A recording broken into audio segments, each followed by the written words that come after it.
এটি অনেক সময় ঘটে যে কারো কম দক্ষতা এবং কম বুদ্ধিমত্তা সত্ত্বেও সে সমস্ত কিছু অর্জন করেন যা আপনি কঠোর পরিশ্রম করেও অর্জন করতে পারেননি। আপনার দক্ষতা থাকা সত্ত্বেও কম দক্ষতার লোকেরা যা পায় তা আপনি পেতে পারেন না। এর পেছনের কারণ হলো ভাগ্য খারাপ হওয়া বা সময় খারাপ। অনেকের ভাগ্য পাশে থাকে, আবার কাউকে তার ভাগ্য দূরে ঠেলে দেয়। আপনি যদি একই ধরনের সমস্যার সম্মুখীন হন তবে আপনাকে আপনার ভাগ্য জাগ্রত করতে হবে। নতুন বছর নতুন আশা ও আনন্দ নিয়ে আসে। নতুন বছরে জ্যোতিষশাস্ত্রের কিছু বিশেষ টোটকা বা প্রতিকার যদি আপনি চেষ্টা করেন তবে আপনার ঘুমন্ত ভাগ্য জেগে উঠবে এবং নতুন বছর আপনার কল্পনার মতো হতে পারে। আসলে অনেক সময়ই একের পর এক এমন সংকট আসে যাতে আমরা ঘিরে থাকি, এতে অর্থ সংক্রান্ত সমস্যার সম্মুখীন হতে হয়। গ্রহ নক্ষত্রের খারাপ অবস্থা হোক বা পিতৃদোষ, কালসর্প দোষের মতো সমস্যা এবং খারাপ দিন এড়াতে জ্যোতিষশাস্ত্রে কিছু বিশেষ টোটকার কথা বলা হয়েছে। এই টোটকাগুলি খুব সহজ এবং আপনার ভাগ্য পরিবর্তন করতে কার্যকর হবে। আসুন জেনে নেই জ্যোতিষশাস্ত্রের এই টোটকাগুলো সম্পর্কে, যেগুলো নতুন বছরকে আপনার জন্য একটি ভালো স্বপ্নের মতো করে তুলবে। 1. জ্যোতিষশাস্ত্রের এই প্রতিকার ধীরে ধীরে আপনার সমস্ত সমস্যা ও বাধা দূর করতে সাহায্য করবে। এর জন্য একটি তামার পাত্রে জল ভরে তাতে সামান্য লাল চন্দন মেশান। এরপর রাতে ঘুমানোর আগে মাথার কাছে রাখুন এবং সকালে সেই জল তুলসী গাছে অর্পণ করুন। একটানা 43 দিন এটি করতে থাকুন। এতে করে আপনার সমস্যাগুলো ধীরে ধীরে দূর হবে এবং নতুন বছর আপনার আশানুরূপ কাটবে। 2. প্রতিদিন সকালে ও সন্ধ্যায় বাড়িতে কর্পূর জ্বালিয়ে দিন। জ্যোতিষশাস্ত্র মতে প্রতিদিন সকাল সন্ধ্যা ঘরে কর্পূর জ্বালিয়ে রাখলে ঘরে উপস্থিত নেতিবাচক শক্তি দূর হয় এবং সব ধরনের দোষ ত্রুটিও দূর হয়। এতে করে পরিবারে কলহ দূর হবে এবং পরিবারের সদস্যদের মধ্যে পারস্পরিক ভালোবাসা বাড়বে। এছাড়াও পরিবারের সদস্যদের অগ্রগতি হবে। এই কর্পূরের প্রতিকার আপনার ঘর থেকে বাস্তু দোষও দূর করবে। 3. অনেক সময় একজন মানুষ খুব পরিশ্রম করে অর্থ উপার্জন করে, কিন্তু তারপরও তার হাতে টাকা থাকে না। এর জন্য একটা ঢাকনা দেওয়া রূপার পাত্র নিয়ে আসুন। সেই পাত্রে কিছুটা জল ভরে আপনার সিন্দুক বা আলমারি, যেখানে আপনি টাকা পয়সা রাখেন সেখানে রাখুন এবং সেই জল শুকিয়ে গেলে আবার জল দিয়ে ভরে নিন। এতে আপনার হাতে টাকা থাকবে এবং জমা হবে। 4. জ্যোতিষশাস্ত্র অনুসারে প্রতিদিন সকাল সন্ধ্যা হনুমান চালিসা পাঠ করার অভ্যাস করুন। এছাড়াও 5টি মঙ্গলবার হনুমানজিকে সিঁদুর নিবেদন করুন এবং মঙ্গলবার বা শনিবার একটি বট পাতায় একটি আটার প্রদীপ জ্বালিয়ে হনুমানজির মন্দিরে রাখুন এবং সুন্দর কাণ্ড পাঠ করুন। আপনাকে অন্তত 11টি মঙ্গলবার বা শনিবার এটি করতে হবে। জ্যোতিষশাস্ত্রের এই প্রতিকার আপনাকে সমস্ত ঝামেলা থেকে রক্ষা করবে। 5. 2024 সালের প্রথম দিকে একটি জলযুক্ত নারকেল নিন এবং 21 বার নিজের উপর আঘাত করুন।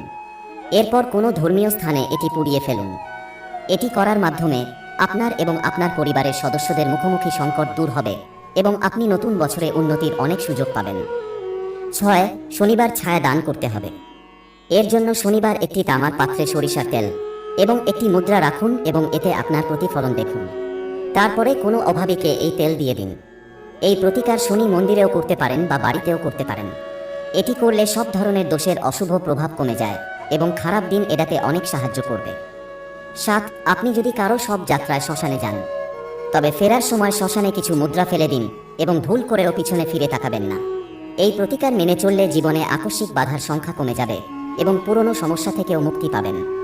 এছাড়াও আপনার যদি কোনো দোষ থাকে তবে তাও দূর হবে এবং আপনি ঐশ্বরিক সাহায্য পাবেন। 8. জ্যোতিষশাস্ত্র অনুসারে ঘরে একটি রূপার হাতি রাখা শুভ বলে মনে করা হয়।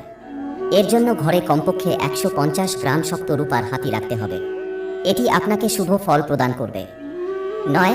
এটা বিশ্বাস করা হয় যে খাবার রান্না করার সময় সর্বদা প্রথম রুটিটি গরুর জন্য এবং শেষ রুটিটি কুকুরের জন্য বের করা উচিত। এটি করলে আপনার ভাগ্য আপনার সহায় হতে শুরু করবে। তাই প্রতিদিন গরু এবং কুকুরকে রুটি খাওয়ান। 10. আপনি যদি আর্থিক সমস্যায় অস্থির হয়ে থাকেন এবং অর্থ পাওয়ার কোনো উপায় খুঁজে না পান তবে আপনার 21টি শুক্রবার মহালক্ষ্মীর পূজা করা উচিত এবং কেশরযুক্ত ক্ষীর বা মিছরির পায়েস ভোগ নিবেদন করা উচিত। এরপরে 9 বছরের 5টি মেয়েকে প্রসাদ হিসাবে ক্ষীর এবং পায়েস দিন। তারপর বাড়ির জ্যেষ্ঠ মহিলাকে প্রসাদ দিন এবং তারপরে পুরো পরিবার প্রসাদ গ্রহণ করুন। এতে করে ধীরে ধীরে আর্থিক সমস্যা দূর হবে এবং অর্থ উপার্জনের পথ সুগম হবে। শুক্রবারে নিজেকে এবং আপনার ঘরকে সম্পূর্ণ পরিষ্কার পরিচ্ছন্ন রাখুন এবং উপবাস রাখুন। এছাড়াও ঘর সুগন্ধি করে তুলতে পারফিউম বা ধূপ ধুনো ব্যবহার করুন। এরপরে মহালক্ষ্মীর পূজা করুন। এই দিন বাড়িতে টক জিনিস ব্যবহার করবেন না। আপনি চাইলে মা লক্ষ্মীর মন্দিরে গিয়ে 11টি পদ্ম ফুল অর্পণ করুন এবং 9টি ঘির প্রদীপ জ্বালিয়ে পূজা করুন। এছাড়াও সাদা কাপড় দান করুন। এতে করে আপনার অর্থ সংক্রান্ত যাবতীয় সমস্যা দূর হবে এবং সমস্ত কাজ যথাসময়ে সম্পন্ন হবে। 11 যদি ব্যবসায় উন্নতি না হয় তবে শুক্লপক্ষের শুক্রবার কর্মক্ষেত্র, কারখানা, দোকান, ব্যবসা ইত্যাদির দরজার উভয় পাশে সামান্য গমের আটা রাখুন। মনে রাখবেন যে এটি করার সময় কেউ আপনাকে দেখতে না পারে।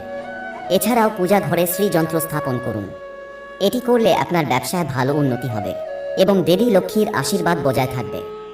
12 আপনি যদি আপনার কর্মজীবনে সুসংবাদ না পান বা আপনার চাকরিতে অগ্রগতি না পান তবে শুক্রবার একটি স্টিলের তালা নিয়ে আসুন। তবে এটি কেনার সময় বা কেনার পরে এটি ভালো না খারাপ তা পরীক্ষা করার জন্য খুলবে না। শুক্রবার রাতে এটি আপনার শোবার ঘরে রাখুন এবং তারপরে শনিবার এটি কোনো ধর্মীয় স্থানে রেখে দিন। কেউ এই তালা খুললে আপনার ভাগ্যের তালাও খুলে যাবে। 13 বাড়িতে নেতিবাচক শক্তির প্রভাব থাকলে উন্নতির পথে বাধা সৃষ্টি হয়। বাড়িতে ব্যক্ত নেতিবাচক শক্তিকে দূর করতে মঙ্গলবার, বৃহস্পতিবার ও শনিবার গোবরের ঘুঁটের ওপর লোবান ও গুগুল জ্বালিয়ে বাড়িতে এর ধুনো দেখান। অফিস বা দোকানেও এই উপায় করুন। এই উপায়ে সমস্ত নেতিবাচক শক্তির প্রভাব দূর হবে এবং শুভ শক্তি বিস্তার করবে। প্রিয় বন্ধুরা, কেমন লাগলো আমাদের এই ভিডিও? কমেন্টে আপনার মূল্যবান মতামত অবশ্যই লিখে জানাবেন। ভিডিও দেখার জন্য অসংখ্য ধন্যবাদ। ভালো থাকবেন।